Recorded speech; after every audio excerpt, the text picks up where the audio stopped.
Your Excellency, the Deputy President, all protocols observed.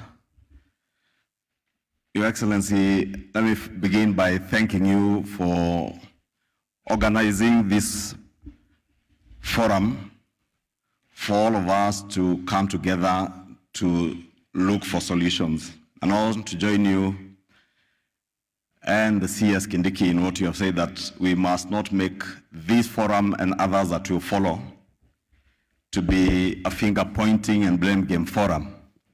Because as the Governor Kirinyaga has said, we must accept that we have a big problem. I think from the statistics that came from NACADA, it's quite clear that this problem is bigger in our region than anywhere else in the country. And it is not that, Your Excellency, the people of the Mount Kenya region are all partakers of drugs and love alcohol more than anything else. Just that by the nature of our people, we are a very enterprising community, and a community that looks for opportunities wherever people think or believe that they will make money. But I think it is time that we come to the realization that, as many of the speakers that have spoken before me have said, that there has to be a price that we will pay.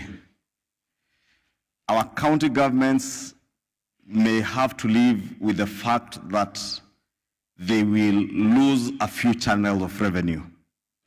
And so will the national government. I was just engaging with the Acting Commissioner General of KRA, and I was reminding her, in 2015, I sponsored a law, the Alcoholics Amendment Act of 2015, that sought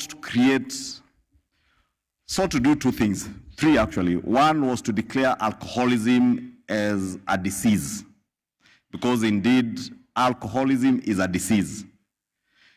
And we are asking our religious leaders to preach to our young people the dangers of alcoholism and try to speak them out of alcoholism.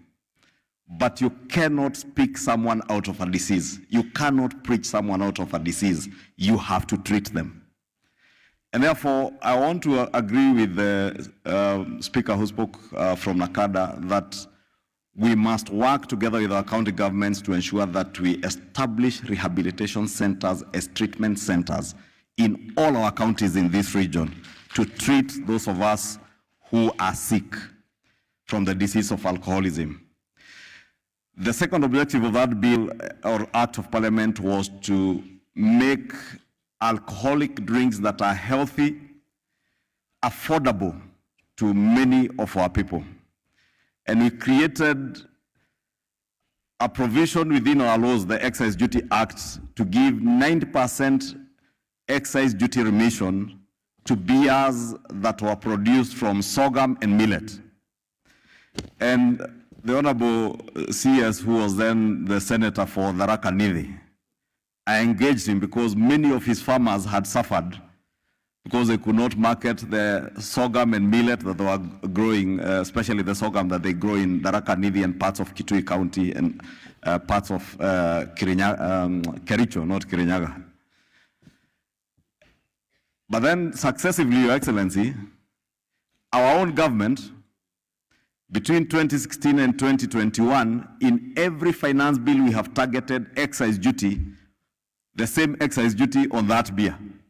It's now, I think, at a 50% remission. And looking at data from beer manufacturers and even from KRA, they will tell you, successively, national government revenues from excise duty on alcohol has been going down. The uptake of second and third generation alcoholic drinks has also been going up. Therefore, there is some correlation between higher taxes on parts of the alcoholic drinks that are being sold and the uptake of illicit drinks. And therefore, there are hard decisions that we must make. And that we will not do with just KRA, we will not do by pointing fingers at our administrators and our police, who will in turn, as I was saying in the holding room, Your Excellency, the police will point fingers at the judiciary will point fingers at the county governments, and for those of us who are members of parliament and MCAs, we will point fingers at everybody.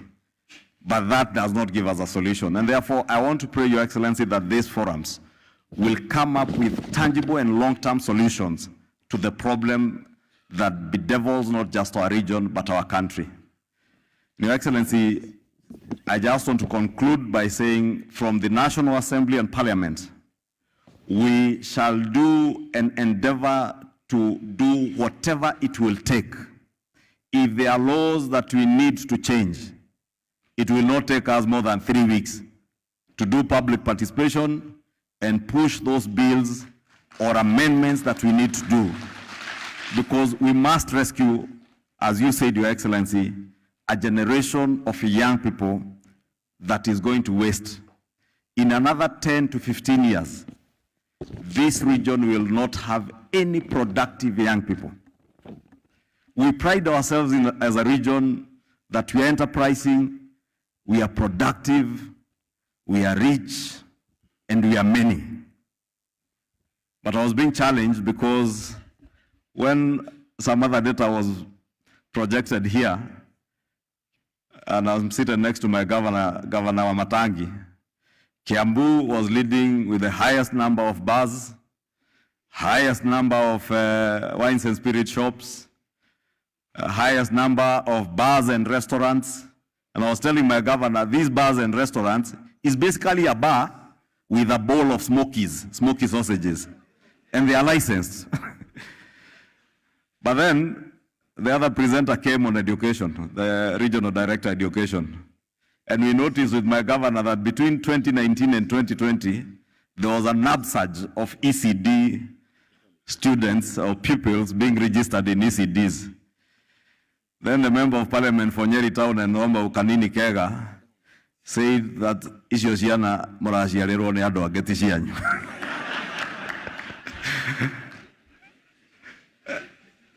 But I want to confirm, Your Excellency, that those children registered in ECD centers in Kiambu are our children. We are siring those children. It is not outsiders who are siring those children for us. And we want to continue siring these children, Your Excellency. And therefore, I am saying that because Kiambu, we must look at Kiambu in a very special way because we have many challenges. Ruaka in Kiamba constituency, Your Excellency, and you were there when you were campaigning in Ruaka about a year and a half ago. Ruaka today is worse than Mombasa City was years ago in terms of hard drugs. All manner of nationalities from Western Africa now reside in Ruaka, vending drugs and using very innocent young people and mothers carrying babies on their backs, carrying diaper bags and vending drugs, hard drugs. But the interesting thing, Your Excellency, at a forum like this 3 weeks ago in Dogoto, at Dogoto Teachers College, and we were being told there is a lady who is known who moves with drugs from Kawangware to Dogoto with a baby strapped on her back and a diaper carrying bag that carries bags.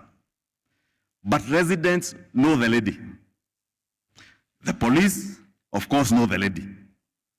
The chief, definitely, if the population, the people know, the chief must also know. But she's untouchable. That is a story in every village in our region, Your Excellency. And that's why I'm saying, let us not point fingers at the police, let us not point fingers at our administrators, let us not point fingers at our governors, let us point fingers to ourselves, all of us collectively, and say that we have failed. But it is time to now act. I was saying Kiambu, because of our proximity to Nairobi, we are a special case, and you must look at us as a special case. We are more endangered in this region more than any other county in the region, Your Excellency, and we will plead that whatever you do from our county commissioner, let us put a lot of effort in Kiambu. With those very many remarks, Your Excellency, rest assured that whatever we have to do as members of parliament, both in the National Assembly and in the Senate, we shall do to make sure that we have legislative proposals and interventions that will help to cure our nation from this cancer of alcohol, drugs and substance abuse. With those many remarks, asanteni sana na Mungu awabariki. Tumuongezee makofi. Asante for that assurance from the National Assembly.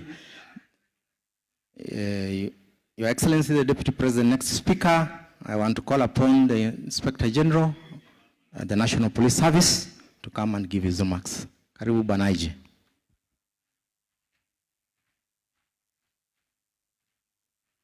Give him a round of applause.